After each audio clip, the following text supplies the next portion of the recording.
ఈరోజు బీఎస్ఎఫ్ అన్ని దిశల దేశ సరిహద్దుల్లో చొరబాట్లను నివారిస్తోంది. చొరబాట్ల నిరోధం దేశ భద్రత కోసమే కాదు, ప్రజాస్వామ్య వ్యవస్థ కలుషితం కాకుండా రక్షించడానికి ఎంతో అవసరం. ఇవి తాజాగా గుజరాత్లోని భజ్లో అమిత్ షా చేసినటువంటి కామెంట్స్.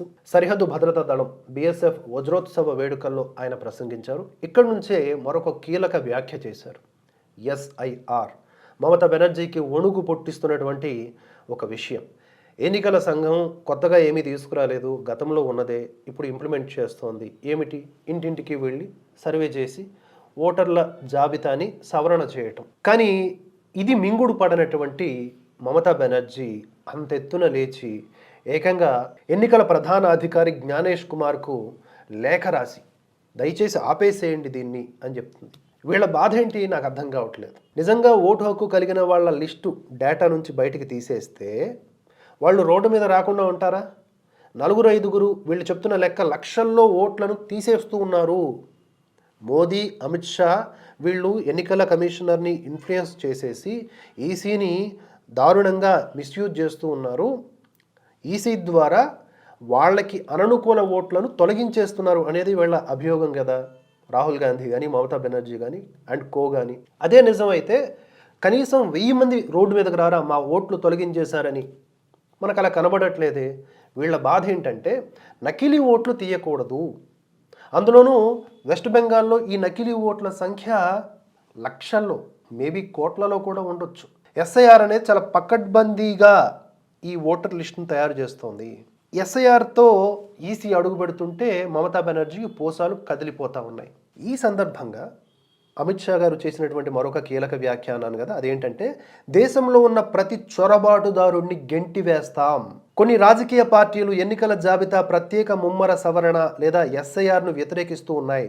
ఓటరు జాబితాలో చొరబాటుదారుల పేర్లు కొనసాగాలని వారు కోరుకుంటున్నారు అని చెప్పి మాట్లాడారు. చాలా క్లియర్గా ఉంది.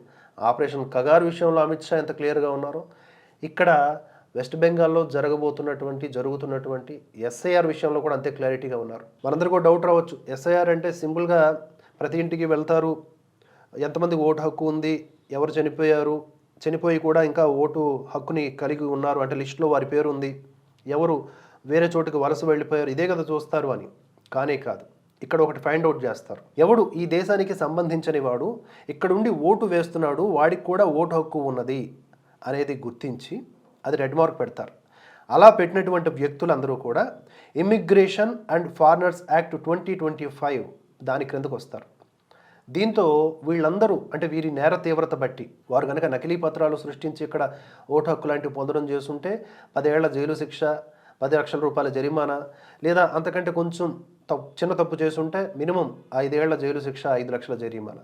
అందుకనే దెబ్బకి అందరూ కూడా తట్టాబొట్టా సర్దుకొని పారిపోతూ ఉన్నారు వెస్ట్ బెంగాల్ నుంచి బంగ్లాదేశ్కి, బర్మాకి. ఇది దేశవ్యాప్తంగా ఇంప్లిమెంట్ అవ్వాల్సినటువంటి చట్టం అవుద్ది తప్పకుండా. అలా ఇప్పుడు త్వరలో ఎన్నికలు జరగనున్నటువంటి వెస్ట్ బెంగాల్లో కూడా ఈ ప్రక్షాళన కార్యక్రమం జరుగుతూ ఉంటే ఈవిడ మమతా బెనర్జీకి ఇక ప్రమాద ఘంటికలు మోగిపోతున్నాయి కనుక ఊపిరి ఆడటం లేదు. దాన్ని స్పష్టంగా అమిత్ షా చాలా క్లియర్గా తెలియజేశారు. ఈ దేశంలో ఒక్క చొరబాటుదారుడు కూడా ఉండడానికి వీల్లేదు, వాళ్ళందరినీ పంపించేస్తాం అని.